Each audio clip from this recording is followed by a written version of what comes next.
You have a choice. Positively cash flow or die. It's a little extreme, but I want to explain that, and I want to do that through a couple of stories. I think you'll really get a sense of this. So the first one is Nick Bear. Nick started 8 years ago, Bear Performance Nutrition. And he was in the Army. So it's an amazing story. He's a big YouTuber, links below, and I really encourage you to watch that because I think you're going to get a lot of inspiration from it. But this particular clip, this little piece I want to show you, he talks about how they grew 750% in just a year or two and how cash flow was critical and they learned how to manage that. And let me add that that's what livetrulyfree.com is all about. It's to help entrepreneurs avoid the lack of information out there. And that's what Nick describes when he first started 8 years ago. There was just nothing. So we're really trying to come in and really come alongside entrepreneurs with that kind of help. So that's what this video is all about. Watch Nick explain this, and then I'm going to break it down for you so that you get every detail of his strategy. How do we go from our first 7 figures in 2017 to 8 figures in 2020? 750% growth rate from 2016 to 2017. And at this point in time, it's me, Preston, and Joe working directly for BPN. Now, because of this massive growth rate, we truly learned the lesson of managing cash flow. And early from the start, myself and Preston both saw this as a long-term opportunity. We were playing the long game. We never play the short game. We never go after the quick buck. It is always the long game. And playing the long game means reinvesting back into the company as much as possible. So you'll see companies grow and die very quickly because they're pulling cash out, they're buying things they don't need, they're spending money on things that they don't necessarily need. We kept reinvesting money back into the business. And that's why from 2012 to 2017, every single dollar that was made went right back into the brand. That is a value that we still hold true here at Bear Performance Nutrition. As we grow and scale, we keep reinvesting back into the brand through banned substance-free, drug-free testing, through new logistics software, through new product innovation and development, into our facilities, into our employees, into the team. We keep reinvesting back in because we see the return for long term. So there you go. That's a lot. He talks about play the long game. And that's a great sounding phrase, but what does it mean? And what it means to Nick is don't chase the quick buck. And the quick buck can look like these things that come along that are diversions off of your main focus. And people will present them to you. They'll sound really good. You'll throw money at it. Most of the time, I've never seen it produce money back. Or it produces a little back, but a lot less than would get you profitable. You always, I can't say always, but typically these are money loser things. I've seen business owners spend millions of dollars on these chasing the quick buck. So that's very wise. The second thing he keeps talking about is reinvesting back in the business. Another great phrase, but what does that actually mean? I mean, you can't go buy stock in your company. How do you do that? Well, he says the first thing is he doesn't pull cash out of the company. And earlier in the same video, he talks about how he actually has put in 10,000 plus hours of unpaid time into the company just to get it started. So he really paints a fairly good picture of, look, it's hard work to start a company like this. This is critical, the second point. He avoids buying stuff you don't need. And again, you get any level of success and the salesmen are flocking to your door. And everything sounds good and you really have to be careful. But they do spend money on what will bring returns. And this is critical. And to me, this illustrates, yes, his mastery of 8 years, he's really learned a lot. That's really great wisdom. And some of those things are testing of products, better software, product innovation and development. So that's R&D. But I'm sure it's very, very targeted so that it's going to produce an immediate return. Not a return 5 years from now because that won't work in their business.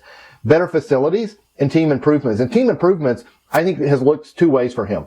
One is, he mentions 3 employees in the video, but at the end of the video, you'll see there's like, I don't know, 8 or 10 of them celebrating. So I think, every time you hire an employee, you make an investment of training and onboarding and all that kind of thing. And I also imagine, if they're upgrading software and things like that the whole team is getting better. So they're making investments in the whole team.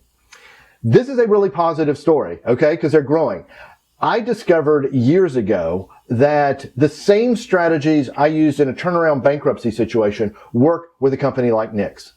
And so if you're experiencing high growth, maybe not 750%, but 20, 30% a year kind of growth, you need to be using similar strategies as a turnaround.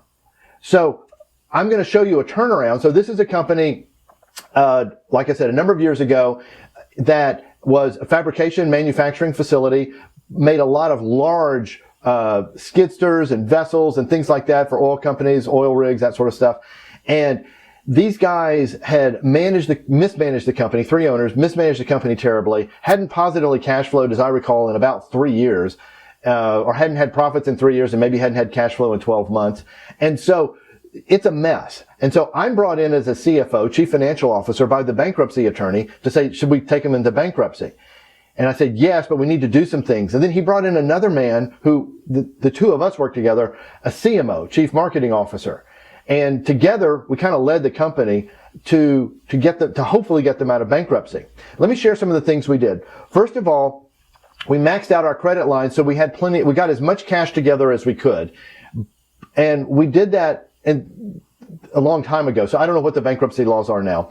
But that was something you could do then, and we worked with the bank and we protected them in the bankruptcy, and then we filed for bankruptcy. Now, Chapter 11. And so this is good and bad. So the good part was it froze tons of owed money to creditors, which was a lot. The bad was if we wanted any material supplies, we were going to have to pay cash.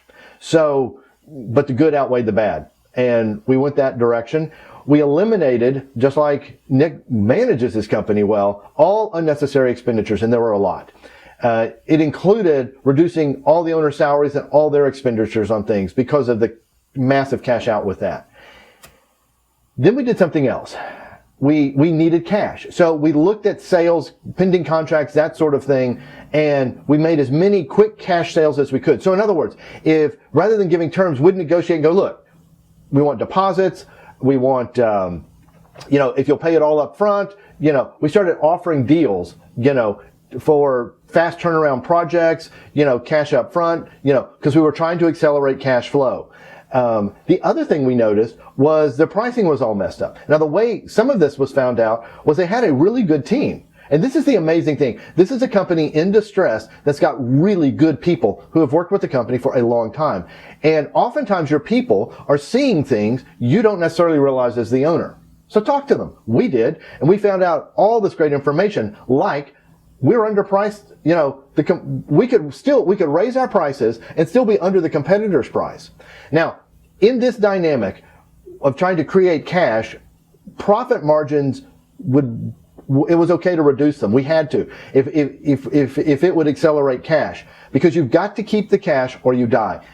This example is the best example, but it's a little grotesque. Okay, so if someone gets you're out in the woods or something like that, and you get a severe cut, the thing that has to happen first, the first aid always training is apply pressure. Apply pressure to the wound. Stop the bleeding. Why? Because if you don't stop the bleeding, the patient will bleed out, and if we don't have blood, we die. Okay? That's the end of the analogy. All right. If we don't have cash, if you don't have cash, you die. And so you've got to have sources of cash, or accumulated cash, but you can't run out of cash. And you've got to cut off like hemorrhaging of cash.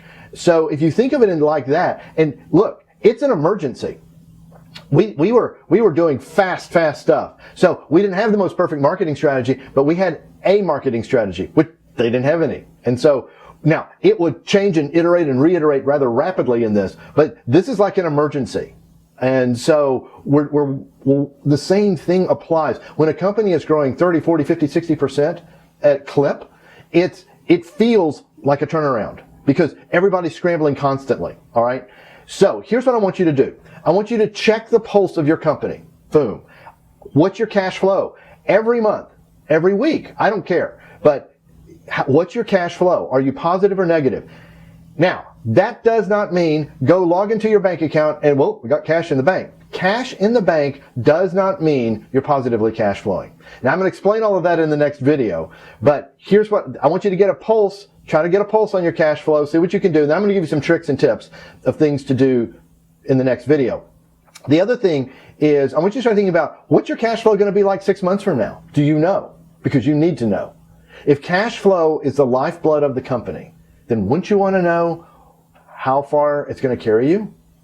Yes, you would. All right, so we got more videos to come on all of this.